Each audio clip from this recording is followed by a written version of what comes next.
Hello friends, स्वागत है आपका यूट्यूब चैनल ज्ञान B71 में। आज की हमारी ये वीडियो रहेगी HPTAT नॉन मेडिकल के एग्ज़ाम के फिजिक्स पार्ट के सिलेबस के ऊपर। HP बॉस की साइट पे ये बताया हुआ है कि जो HPTAT नॉन मेडिकल के लिए 30 मार्क्स की फिजिक्स पार्ट आता है, 30 का केमिस्ट्री, 30 का मैथ्स, 30 का साइकोलॉजी और 30 का जो है वो जीके पार्ट आता है। पर कहीं भी इनके लिए जो है वो टॉपिक्स नहीं बताए जाते हैं कि कौन कौन से टॉपिक्स से यहाँ से क्वेश्चन बनेंगे। यहाँ पे कहीं भी ऐसा नहीं लिखा होता है कि किस प्रकार के क्वेश्चन जो है यहाँ पे आएंगे और कौन कौन से टॉपिक से आएंगे। मैंने ये फिजिक्स का जो सिलेबस तैयार किया है ये पुराने 12 पेपर्स को देखकर किया हुआ है। मैंने सारे के सारे वो टॉपिक्स यहाँ पे ऐड किए हैं जिनसे उन पुराने पेपर्स में क्वेश्चन बने हैं, क्योंकि आपने देखा होगा कि मैक्सिमम बार जो है वहीं से जो है वो टॉपिक से क्वेश्चन रिपीट होते हैं। तो मैंने सारे के सारे वो टॉपिक्स यहाँ पे ऐड करने की कोशिश करी है और पूरे के पूरे टॉपिक जो है वो यहाँ पे ऐड कर दिए हैं।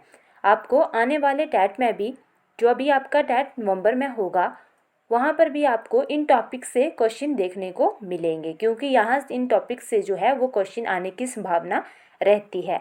हर बार जो है वो 4 या 5 टॉपिक्स जो है एक पार्ट में ऐड कर दिए जाते हैं न्यू, पर जो है बाकी क्वेश्चन जो है वो मैक्सिमम बार जो है वो पुराने टॉपिक्स से ही ऐड किए जाते हैं जो कि पहले टैट में आए होते हैं।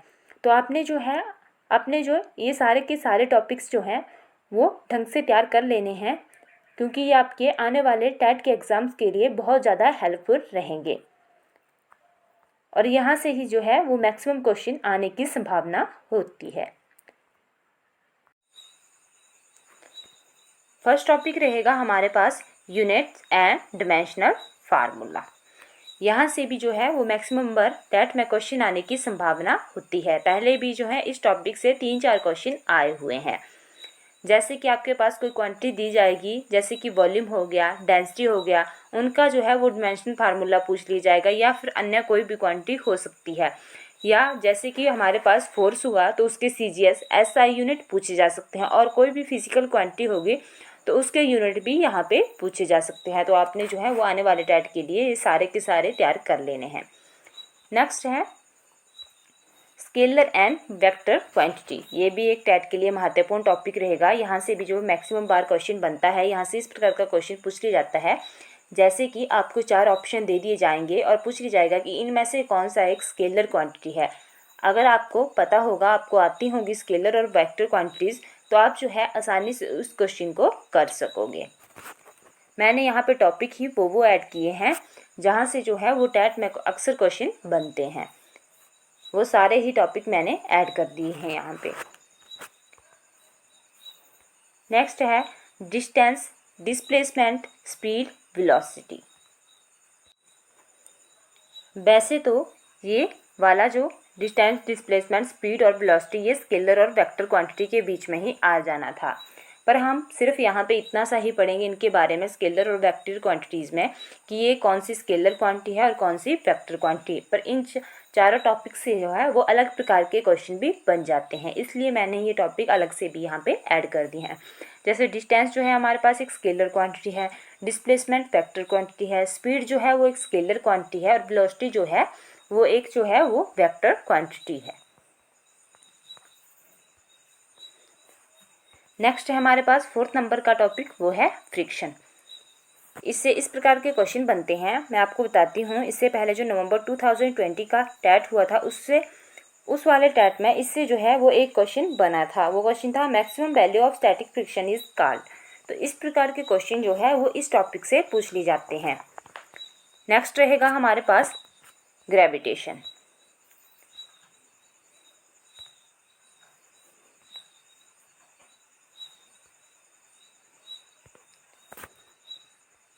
अब मैं आपको बताती हूँ कि इस टॉपिक से किस प्रकार के क्वेश्चन पूछ लिए जाते हैं। जैसे कि जो लार्ज जी होता है हमारे पास, इसकी वैल्यू पूछ ली जाती है। ये होता है हमारे पास यूनिवर्सल ग्रेविटेशनल कांस्टेंट, तो इसकी वैल्यू हमारे से पूछ ली जाएगी। इसकी वैल्यू होती है 6.67 × 10⁻⁻11 न्यूटन मीटर स्क्वायर पर केजी स्क्वायर।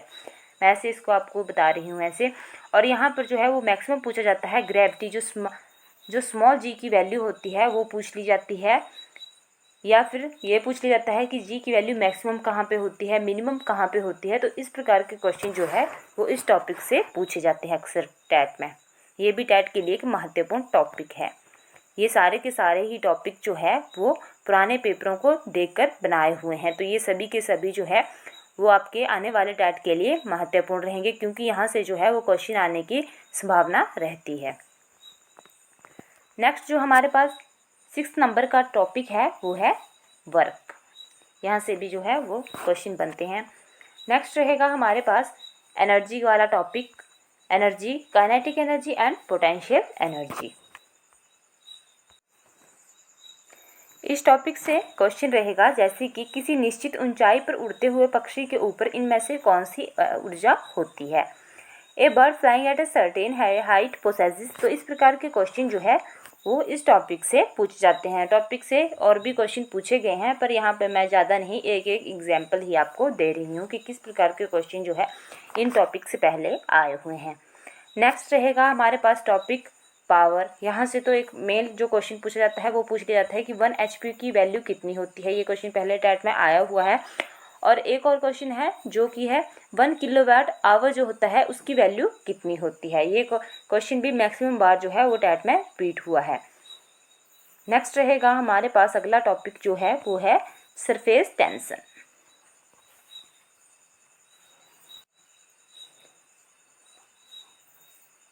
उसके बाद जो हमारे पास नेक्स्ट वाला जो टॉपिक रहेगा वो रहेगा एस्केप वेलोसिटी। इससे मैं अगर आपको थोड़े से क्वेश्चन बताऊं, इस टॉपिक से जो क्वेश्चन पूछे जाते हैं वो पूछे जाते हैं इस प्रकार के कि जो फार अर्थ के लिए जो होती है वो एस्केप वेलोसिटी कितनी होती है, मून के लिए कितनी होती है, या फिर ऑर्बिटल वेलोसिटी और एस्केप वेलोसिटी के बीच में क्या रिलेशन है। तो इस प्रकार के क्वेश्चन जो है वो वहाँ से पूछे जाते हैं। नेक्स्ट टॉपिक रहेगा प्रेशर। यहाँ से भी क्वेश्चन अक्सर टैट में आते हैं। नेक्स्ट है इलास्टिसिटी। यहाँ से आपको 4 जो है वो ऑप्शन दे दी जाएगी, पूछ लिया जाएगा कि which is more elastic. Next रहेगा 13 टॉपिक वो है मोशन, सर्कुलर मोशन और न्यूटन के जो लॉज ऑफ मोशन है वो मैक्सिमम बार जो है वो पूछे जाते हैं। इन लॉज से एक बार क्वेश्चन आया हुआ था कि जो relation between force mass and acceleration is given by, कि ये जो रिलेशन जो है वो फोर्स मास और एक्सीलरेशन के बीच में है वो किसने दिया था, न्यूटन के कौन से लॉज में है वो। तो इस प्रकार का क्वेश्चन यहाँ से बना हुआ था, और भी क्वेश्चन यहाँ से बनते हैं। नेक्स्ट रहेगा हमारे पास 14 नंबर का टॉपिक वो है वेव, साउंड वेव। यहाँ से क्वेश्चन जो है आपने मैक्सिमम बार देखा होगा। साउंड वेव से कोई ही ऐसा टैट होगा जिसमें कि क्वेश्चन नहीं आया होगा इन वेव और साउंड वेव से, अदरवाइज ये तो सभी टैट में इनसे के क्वेश्चन आ जाता है। साउंड वेव से जैसे क्वेश्चन बनता है ऑडिबल साउंड वेव रेंज पूछी जाती है, इंफ्रासोनिक वेव की रेंज पूछ ली जाती है, अल्ट्रासोनिक की रेंज पूछ ली जाती है। तो इस प्रकार के क्वेश्चन जो है यहाँ से मैक्सिमम टाइम पूछे जाते हैं। और वेव से भी लॉन्गिट्यूडल ट्रांसवर्स आपको एग्जाम्पल दे दिया जाएगा। जैसे वाटर का पूछ लिया जाता है कि वाटर में कौन सी वेव जो होती है, कौन कौन सी वेव्स होती हैं। तो वाटर में जो है वो लॉन्गिट्यूडल और ट्रांसवर्स दोनों प्रकार की वेव जो है वो पाई जाती हैं। इस प्रकार के क्वेश्चन जो है यहाँ से पूछे जाते हैं। मैं साथ साथ के मैं आपको एग्जाम्पल दे के भी बता रही हूँ, ज़्यादा तो नहीं, मैं एक एग्जाम्पल, 1 या 2 एग्जाम्पल दे रही हूँ जो मुझे पुराने टैट में मिल रहे हैं। किसी एक पेपर को देख के मैं दे रही हूँ, ऐसा नहीं मैं सारे अलग अलग पेपरों को मैं देख रही हूँ, पर एग्जाम्पल मैं उनमें से एक ही दे रही हूँ, क्योंकि अगर सारे के सारे एग्जाम्पल देने लगे तो फिर ये वीडियो बहुत लंबी हो जाएगी। नेक्स्ट रहेगा हमारे पास टॉपिक है वो है light, refractive index, reflection, refraction, total internal reflection, dispersion of light. वैसे तो ये सारा एक ही टॉपिक है, पर इनसे जो है वो क्वेश्चन सभी अलग अलग प्रकार के क्वेश्चन बन जाते हैं। जिस प्रकार अगर अलग अलग क्वेश्चन देखना हो तो लाइट से अलग प्रकार का क्वेश्चन बन जाता है। रिफ्रैक्टिव इंडेक्स अलग टॉपिक हो गया उस प्रकार से। रिफ्लेक्शन, अगर refraction, total internal reflection, dispersion हो तो इस प्रकार से ये सभी अलग अलग प्रकार के टॉपिक बन जाते हैं। क्योंकि कई बार जो है ऐसा नहीं है कि क्वेश्चन पूछा जाता है रिफ्रैक्टिव इंडेक्स से क्वेश्चन अलग आ जाता है, लाइट से कोई क्वेश्चन बन जाएगा आपके पास, और जो रिफ्रैक्शन इनसे भी टॉपिक अलग अलग बता रही हूँ मैं, तो इनसे अलग अलग क्वेश्चन बन जाते हैं। ज़्यादा नहीं तो 2 question, reflection, refraction, total internal reflection, dispersion, यहाँ से कोई 2 क्वेश्चन तो बन जाएंगे। तो इस प्रकार से ये फिर एक प्रकार के अलग अलग ही टॉपिक हो गए। तो कितने टॉपिक हैं इसके बीच में? 1 2 3 4 5 6 टॉपिक हो गए उस प्रकार से ये। तो इससे मैं आपको अगर एग्जाम्पल दूँ तो मैं देती हूँ, जैसे कि बहुत ज़्यादा बार पूछा जाने वाला क्वेश्चन है कि द स्काई अपीयर्स ब्लू, आकाश का रंग नीला होता है, किसके कारण होता है? तो होता है स्कैटरिंग के कारण। यहाँ पे मैं स्कैटरिंग वाला टॉपिक डालना भूल गई हूँ, तो आपने ऐड कर लेना है स्कैटरिंग वाला टॉपिक भी यहाँ पे, वो भी इसी के बीच आता है। स्कैटरिंग, ड्यू टू स्कैटरिंग होता है ये। फिर ना जब मैं टॉपिक करवाऊंगी तो वहाँ पे आपको ये टॉपिक भी करवा दूंगी, स्कैटरिंग वाला भी। यहाँ से क्वेश्चन बनता है या फिर मिरेज वाला क्वेश्चन बन जाता है।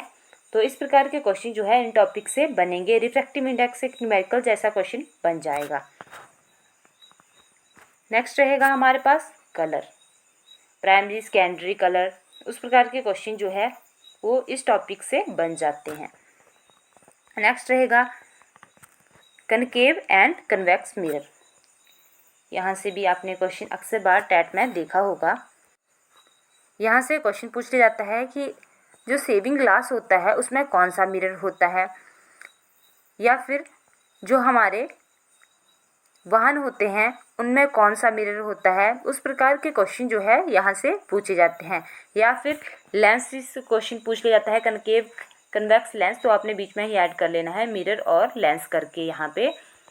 तो लेंस से भी क्वेश्चन पूछा जाता है, या मिरर फार्मूला पूछ लिया जाता है, लेंस फार्मूला पूछ लिया जाता है। तो इस प्रकार के क्वेश्चन जो है वो मैक्सिमम टाइम पूछे जाते हैं। नेक्स्ट टॉपिक रहेगा हमारा रिलेटिव डेंसिटी या डेंसिटी, क्योंकि रिलेटिव डेंसिटी और डेंसिटी से क्वेश्चन बनते हैं। कई बार जो है क्वेश्चन में रिलेटिव डेंसिटी आपसे पूछ ली जाती है, और कई बार जो है वो डेंसिटी, सिंपल डेंसिटी ही पूछी जाती है। दोनों का जो है वो फार्मूला एक ही है, बस आपको डेंसिटी और रिलेटिव डेंसिटी के लिए उसे थोड़ा सा अरेंज करना पड़ता है कि कैसे आपको वह फार्मूला लगाना है। जैसे कि एक टेट में क्वेश्चन बना था कि डेंसिटी ऑफ वाटर, वाटर की डेंसिटी हमारे पास दी गई थी, और जो है वो रिलेटिव डेंसिटी जो है वो सिल्वर की दी गई थी। तब हमें जो है वो डेंसिटी ऑफ सिल्वर निकालनी थी। या फिर आपके पास जो है वो वाटर की डेंसिटी दी गई होगी, और जो है वो सिंपल डेंसिटी ऑफ सिल्वर की भी दी गई होगी, और आपने जो है वो रिलेटिव डेंसिटी जो है वो सिल्वर की निकालनी है। क्वेश्चन किसी भी प्रकार जो है वो पूछा जा सकता है। तो ये भी टैट के लिए एक महत्वपूर्ण टॉपिक रहेगा, क्योंकि यहाँ से भी 2-3 बार जो है वो क्वेश्चन बना हुआ है। नेक्स्ट रहेगा हमारे पास टॉपिक हीट और टेम्परेचर। टेम्परेचर से जो है वो relation between temperature on different scale पूछा जा सकता है, या कुछ भी इससे टेम्परेचर से आपको पता है और भी क्वेश्चन बन जाते हैं। तो वैसे कोई भी क्वेश्चन जो है वो पूछ लिया जाता है, और जो है हीट से भी मैक्सिमम बार जो है वो क्वेश्चन बनते हैं। नेक्स्ट जो टॉपिक रहेगा वो रहेगा ह्यूमन आई। इस टॉपिक से इस प्रकार का क्वेश्चन रहेगा, जैसे कि the change in focal length of an eye is caused by the action of. तो इस प्रकार के क्वेश्चन जो है यहाँ से पूछ लिए जाते हैं आई से। और जो है क्वेश्चन बनते हैं कि हमारी आंख में जो है वो प्रतिबिंब कहाँ जैसे बनता है। तो ये 2-3 क्वेश्चन जो है वो आई से बन जाते हैं, तो आपने ये टॉपिक भी कर लेना है। इससे सिंपल यही क्वेश्चन बनेंगे जो मैंने आपको पहले बताया कि हमारी आंख में जो है वो प्रतिबिंब कहाँ पे बनता है, या दान में दिए जाने वाला हमारी आंख का कौन सा भाग होता है। तो इस प्रकार के क्वेश्चन जो है ये 2-3 क्वेश्चन जो है वो इस टॉपिक से बन जाते हैं। नेक्स्ट टॉपिक रहेगा स्टैटिक इलेक्ट्रिसिटी। इसमें जाता है जैसे कि हमारे पास चार्ज हो गया, उसके बाद कंडक्टर हो गए कि कंडक्टर कौन कौन से होते हैं, कि क्या कौन होते हैं कंडक्टर, मतलब इस प्रकार के क्वेश्चन पूछ लिए जाते हैं। या फिर इंसुलेटर क्या होते हैं, जैसे इंसुलेटर के एग्जांपल होते हैं हमारे पास wood, paper, mica etcetera. Insulator वो मटेरियल होते हैं जिनसे कि जो है वो इलेक्ट्रिसिटी फ्लो नहीं कर पाती है। और कोलम्स लॉ, ऐसे जैसे क्वेश्चन जो हैं वो स्टैटिक इलेक्ट्रिसिटी से पूछे जाते हैं। नेक्स्ट रहेगा हमारे पास, नेक्स्ट टॉपिक वो है करंट इलेक्ट्रिसिटी।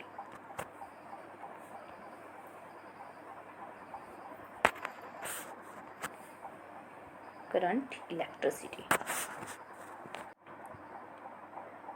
इस टॉपिक में आएगा जैसे कि ओम्स लॉ पे क्वेश्चन बनते हैं, या एक इसमें बहुत महत्वपूर्ण क्वेश्चन जो है वो पहले भी पूछे गए हैं, वो है अगर the resistance 2 ohm 4 ohm and 10 ohm are connected in series their equivalent resistor is, या फिर पैरेलल में पूछे जाते हैं। और भी है इससे क्वेश्चन बहुत से, वो भी पूछ लिए जाते हैं, जैसे कि पोटेंशियल डिफरेंस वो पूछ लिया जाता है कि कैसे निकालते हैं, या क्या इनके कैसे कैसे इनके फार्मूले होते हैं, कैसे आप अप्लाई कर सकते हो। तो उस प्रकार के क्वेश्चन जो है वो इस टॉपिक से पूछे जाते हैं। छोटे छोटे अगर मैं अलग अलग बनाने लगती जैसे पोटेंशियल डिफरेंस, ओम्स लॉ, तो ये बहुत ज़्यादा टॉपिक बन जाने थे, इसलिए मैं सीधा करंट इलेक्ट्रिसिटी ही लिखा यहाँ पे। उसके बाद जो हमारा नेक्स्ट टॉपिक रहेगा वो रहेगा न्यूक्लियर फ्यूज़न एंड फिजन। इसको भी आपने ढंग से तैयार करना है। अब हमारे पास जो 24 नंबर का टॉपिक रहेगा वो रहेगा इंस्ट्रूमेंट्स एंड देयर यूजेस। आपने देखा होगा यहाँ से भी क्वेश्चन बनते हैं, जैसे कि हमारे पास क्वेश्चन रहता है कि वोल्ट मीटर किसके लिए यूज़ किया जाता है। बहुत ज़्यादा बार पूछे जाने वाले क्वेश्चन है ये भी, इंस्ट्रूमेंट्स एंड देयर यूजेस। तो वोल्ट मीटर एक ऐसा डिवाइस है जो कि यूज़ किया जाता है मेजर्स करने के लिए potential difference between 2 point in A circuit, या फिर गैल्वेनोमीटर का पूछ लिया जाएगा आपसे, या फिर ट्रांसफार्मर। तो इस प्रकार के क्वेश्चन जो है इस टॉपिक से पूछे जाते हैं।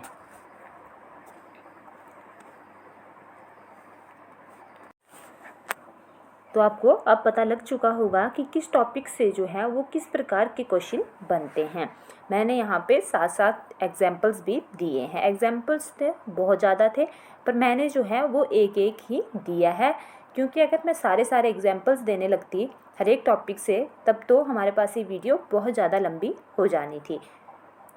जैसे कि मैंने यहाँ पे वेव वाले में एग्जाम्पल दिया था कि वाटर वेव्स आर, तो ये ट्रांसवर्स और लॉन्गिट्यूडनल दोनों ही होती हैं। तो इसी प्रकार के एग्जाम्पल मैंने सारे के सारे टॉपिक्स के साथ जो है वो दिए हुए हैं कि किससे जो है वो किस प्रकार के क्वेश्चन बनते हैं। तो यहाँ पे हमने जो है वो पूरा का पूरा फिजिक्स सिलेबस जो है वो डिस्कस कर दिया है। फ्रेंड्स, अगर आपको हमारी वीडियो अच्छी लगे तो वीडियो को लाइक करें, शेयर करें और चैनल को सब्सक्राइब करना ना भूलें।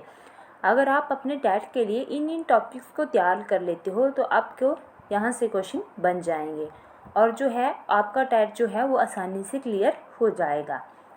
तो आपने जो है वो ढंग से ये सारे के सारे टॉपिक जो है वो तैयार कर लेने हैं, और इनमें से आपने टॉपिक्स छोड़ने नहीं हैं, क्योंकि ये सारे ही टॉपिक ऐसे हैं जो कोई किसी टैट में आए हैं तो कोई किसी में, और इनसे जो है वो हमारे पास जो है वो क्वेश्चन बनने की संभावना होती है। धन्यवाद।